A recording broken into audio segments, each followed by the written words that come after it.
गुरुर्ब्रह्मा गुरुर्विष्णु गुरुर्देवो महेश्वरा गुरुर साक्षात परम ब्रह्म तस्मै श्री गुरुवे नमः।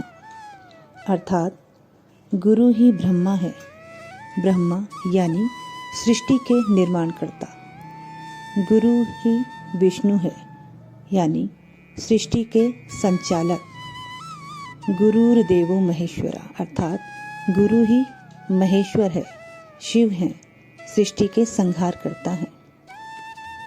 गुरु ही साक्षात परम ब्रह्म है यानी कि परमात्मा है। गुरु ही परमात्मा है और तस्मै श्री गुरुवे नमः। ऐसे गुरु को बारंबार प्रणाम, बार बार प्रणाम।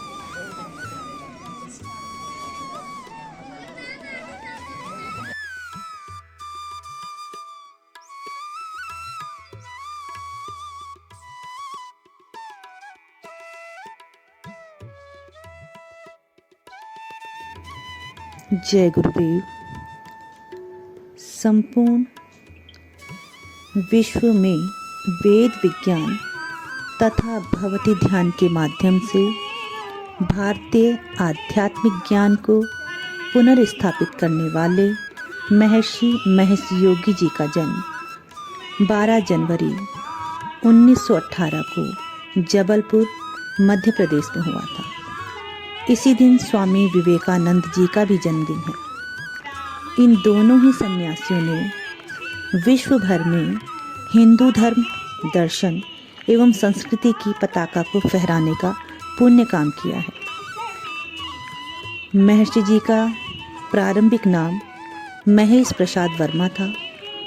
उन्होंने प्रयाग विश्वविद्यालय से गणित और भौतिक विज्ञान की पढ़ाई की थी। इसके साथ ही उन्होंने हिंदू धर्म ग्रंथों का भी अध्ययन किया था। आध्यात्म की ओर उनकी रुचि बचपन से ही थी। संन्यास लेने के बाद वे इस पथ पर और तीव्रता से बढ़ते गए। हिमालय और ऋषिकेश में उन्होंने लंबी साधना की। ज्योतिर्मठ के शंकराचार्य स्वामी ब्रह्मानंद के बाद उन्हें ही इस पीठ पर प्रतिष्ठित किया जाना था, पर किसी कारण से यह नहीं हो पाया। कुछ लोगों का मत है कि उनके जन्म से ब्राह्मण न होने के कारण ऐसा हुआ, पर इससे महेश योगी जी की साधना में कोई अंतर नहीं आया। उन्होंने भारत के साथ ही विदेशों में अपना अध्ययन केंद्र स्थापित किया और नीदरलैंड में अपना केंद्र भी बनाया। यहाँ उन्होंने ध्यान, प्राणायाम और साधना के अपने अनुभवों को भगवती ध्यान के रूप में प्रसारित किया।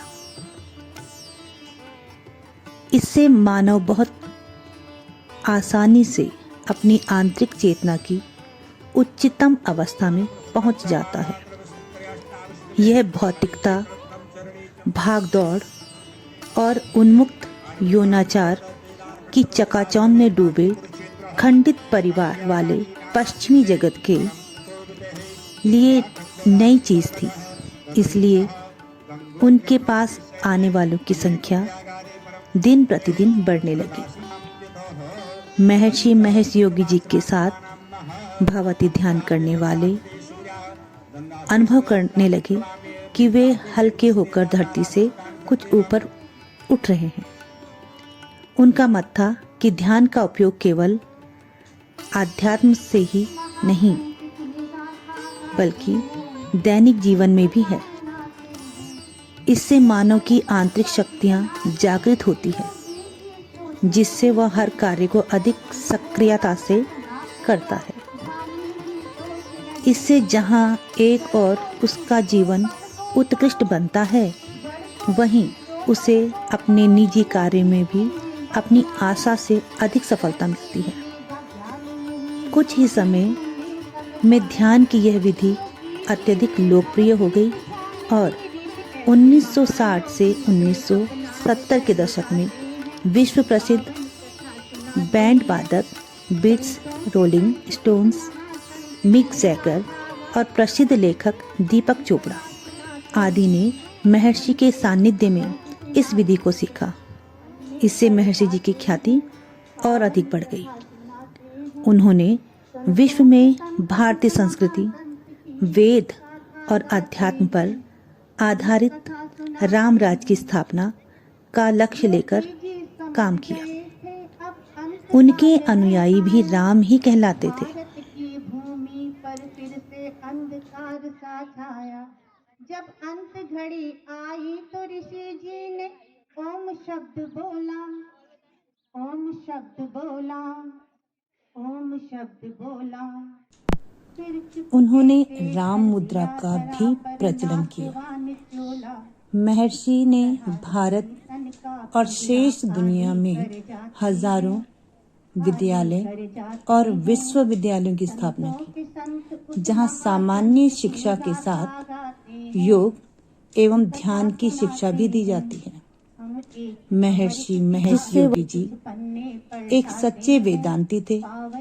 वे अतीत को स्वयं पर हावी होने देने के बजाय वर्तमान और भविष्य पर अधिक ध्यान देने को कहते थे।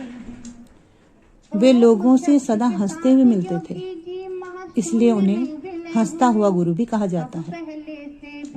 6 फरवरी 2008 को नीदरलैंड में ही उनका देहांत हुआ, यानी कि महर्षि जी 6 फरवरी 2008 को ब्रह्मलीन हो गए।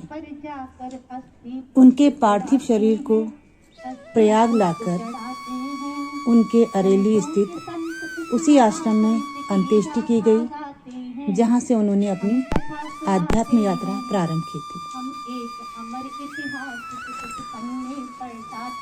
जिस माध्यम द्वारा एक व्यक्ति को दूसरे से अलग अलग जाना जाता है, उसे व्यक्तित्व कहते हैं। व्यक्तित्व के अंतर्गत व्यक्ति के चरित्र, प्रतिभा, सद्गुण, सदाचार, बौद्धिक विकास, प्रभावशाली चरित्र, मधुर तथा ओजपूर्ण वाणी का समावेश होता है।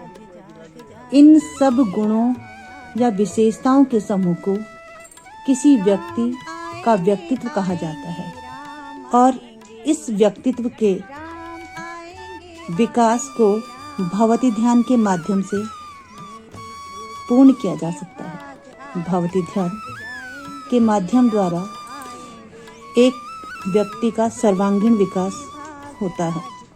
अतः हम सभी को अपने जीवन में भवती ध्यान अवश्य करना चाहिए। जीवन को सफल बनाने के लिए भवती ध्यान नितांत आवश्यक है। जय गुरुदेव।